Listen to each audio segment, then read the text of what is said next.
Good morning, everyone. Welcome back. Today we will be reading chapter 10 in our book, Wish. When I got home, I told Gus and Bertha how Howard's planned to catch Wishbone.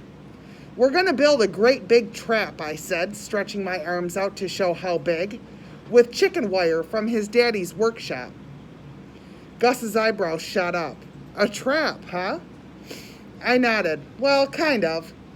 More like one of those big dog crates. We're going to put it out at the edge of the woods beside the garden shed, and then we're going to stick branches and leaves and stuff in the chicken wire so it blends in. I went on to explain how we were going to put something good to eat inside the crate, and when Wishbone went in to eat it, we'd close the door. He likes meatloaf, Bertha said, and hot dogs, and bologna. She tossed a couple of pieces of fish sticks left over from supper onto the floor for two of the cats. Now, I don't want to rain on your parade, Charlie, but what if that dog isn't friendly to people? What if he bites? What if he has some kind of dog disease?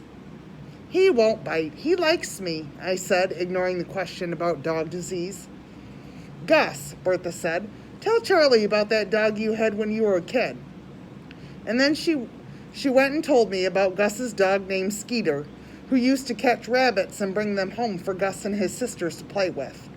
And one time he climbed in the back of a produce truck and ended up all the way down in Hendersonville and showed up on the front porch the next day full of porcupine quills. Right, Gus? Remember that?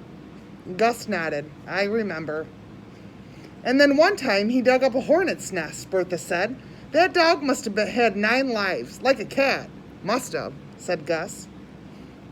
Tell her about how he waited for you outside school every day. Bertha scooped up one of the cats onto her lap. Oh, and tell her about how he used to steal chicken livers right out of the frying pan. We're going to bore this poor child to death, Berthie, he said, winking at me. Right, Butterbean? Gus had started calling me Butterbean some time ago. That made me feel like a baby, but I didn't say anything. Then Bertha told us about how some woman in the grocery store who fainted in the cereal aisle, but I wasn't really listening because I was thinking about Wishbone. I pictured him waiting at school for me every day. Then he'd run along beside the school bus like he'd done that one day I saw him fighting. Maybe the bus driver would let him on the bus because he was so smart and would do tricks for all the kids. He'd sleep in my bed every night and I'd sing Good Old Noah to him. He'd let me put up Jackie's Rowley High School t-shirt on him and maybe even paint his toenails red. I teach him how to go up to the end of the driveway on Sunday mornings and get the newspaper before church. He'd chase rabbits out of the garden and sit on the porch with us every night. I still had a little niggle about Mama having a hissy fit when I brought him back to Rowley with me, but I pushed that aside. By the time Bertha went inside to get a box of graham crackers for us, I was so in love with Wishbone I could hardly stand it. I sure hoped Howard's plan worked. Let's go set up the sprinkler in the garden, Gus said to me, tugging at his dirty baseball cap. I followed him outside with 3 cats sauntering behind us. I helped him untangle the hose and drag it to the garden. While he attached the sprinkler to it, I walked up and down the tidy rows of pole beans and squash and tomato plants growing bigger every day. The soft dirt was warm under my bare feet. Suddenly, a ladybug landed on my arm. I put my finger next to it and let it climb on. Then I held my finger up and whispered, Ladybug, ladybug, fly away home. As I watched that little ladybug fly off into the sky, I made my wish. Jackie called again that night. She told me that she had put those blue streaks in her hair, and now everybody at school was copying her. I swear, Charlie, she said, everybody in Rowley got blue streaks in their hair.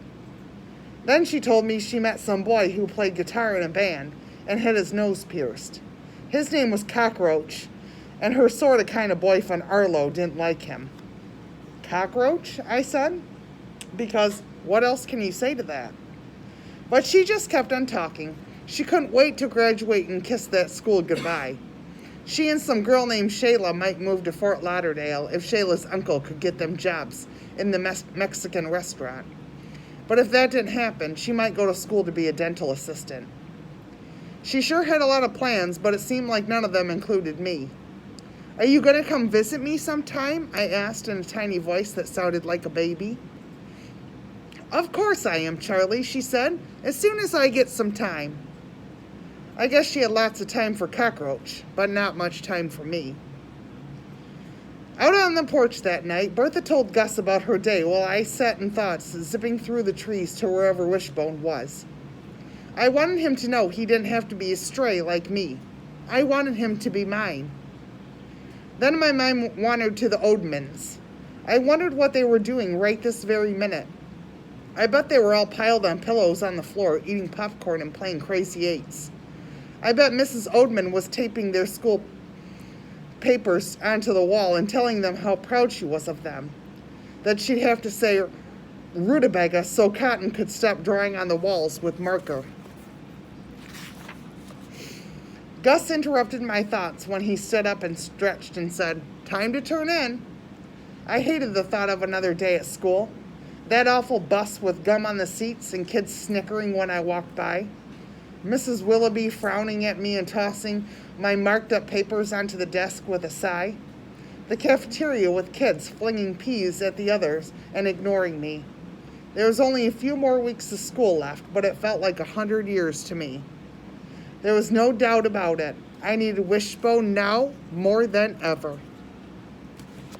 That's all for now. Have a good day.